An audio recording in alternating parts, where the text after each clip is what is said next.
पूरी तरह तय है। हरियाणा की जनता तैयार है, हरियाणा की जनता पूर्णतः तैयार है इस चुनाव के लिए। पिछली बार भी हरियाणा की जनता भारतीय जनता पार्टी की सरकार से, खट्टर सरकार से दुखी थी और खट्टर सरकार को बदलना चाहती थी। इसीलिए खट्टर सरकार, बीजेपी सरकार के पहले 5 साल के बाद 2019 में इनकी 40 सीटें आई। और 40 सीटों से भी बढ़कर मैं एक बात बताऊं, अगर जो वोट बीजेपी के खिलाफ पड़नी थी उसको एक साजिश के तहत उस वोट में बिखराव ना पैदा किया जाता,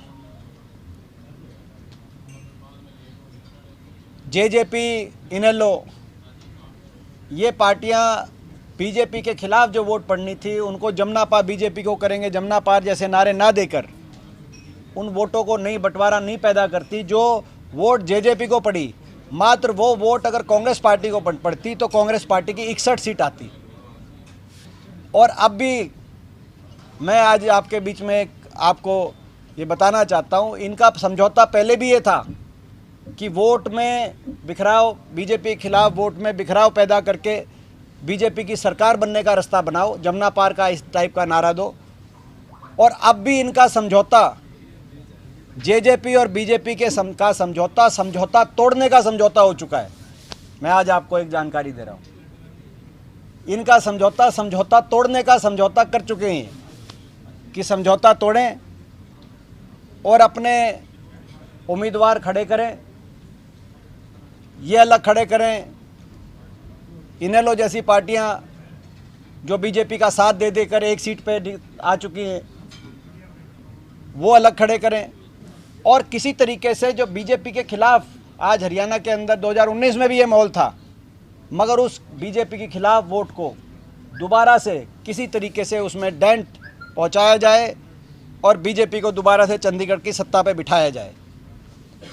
आज ये जो है इनका चल रहा है, लेकिन फ़र्क अब एक आ गया है, हरियाणा प्रदेश के लोग जागरूक हो गए हैं और हम जागरूक करेंगे। हरियाणा के लोग इस बार एक तरफा फैसला लेंगे, कांग्रेस पार्टी के पक्ष में बदलाव हरियाणा में लाने का काम करेंगे। देखिए, देश की संसद, देश के लोकतंत्र का एक ऐसा पवित्र मंदिर है कि उसकी सुरक्षा सर्वोपरि देश के लिए है और सुरक्षा की चूक की जिम्मेदारी पूर्णतः गृह मंत्रालय की जिम्मेदारी है। गृह मंत्री जी पहले अपनी इस बात पर स्पष्टीकरण दें कि इस तरह के जो अब बात आई कि कोई इस तरह के जो बच्चे जो बेरोजगारी और ऐसी समस्याओं से पीड़ित थे, उन्होंने आके ये घटनाक्रम को अंजाम दिया, तो इतनी बड़ी सुरक्षा की चूक कैसे हुई, इसकी जिम्मेदारी, इसका जवाब गृह मंत्री दें। एमपी साहब, सेंटर की गवर्नमेंट अगर एमएसपी कानून, क्योंकि अभी तक ये सामने आया कोई बहुत बड़ा ऐसा कोई इसमें ऐसा संगठन या इतनी बड़ी कोई वो नहीं थी, तो ये कितनी बड़ी एक चूक हुई है कि केवल जो है कितनी बड़ी चूक हुई है कि बेरोजगारी से त्रस्त युवक इस तरह की बात में जो है इतना बड़ा घटनाक्रम कर गए, तो कहीं ना कहीं बहुत बड़ी ये चूक हुई है सुरक्षा की। और इससे एक्सपोज हुआ है कि पार्लियामेंट की सुरक्षा में क्या कमियां हैं आने वाले समय में, तो ये गृह मंत्री जी जवाब दें इस पर।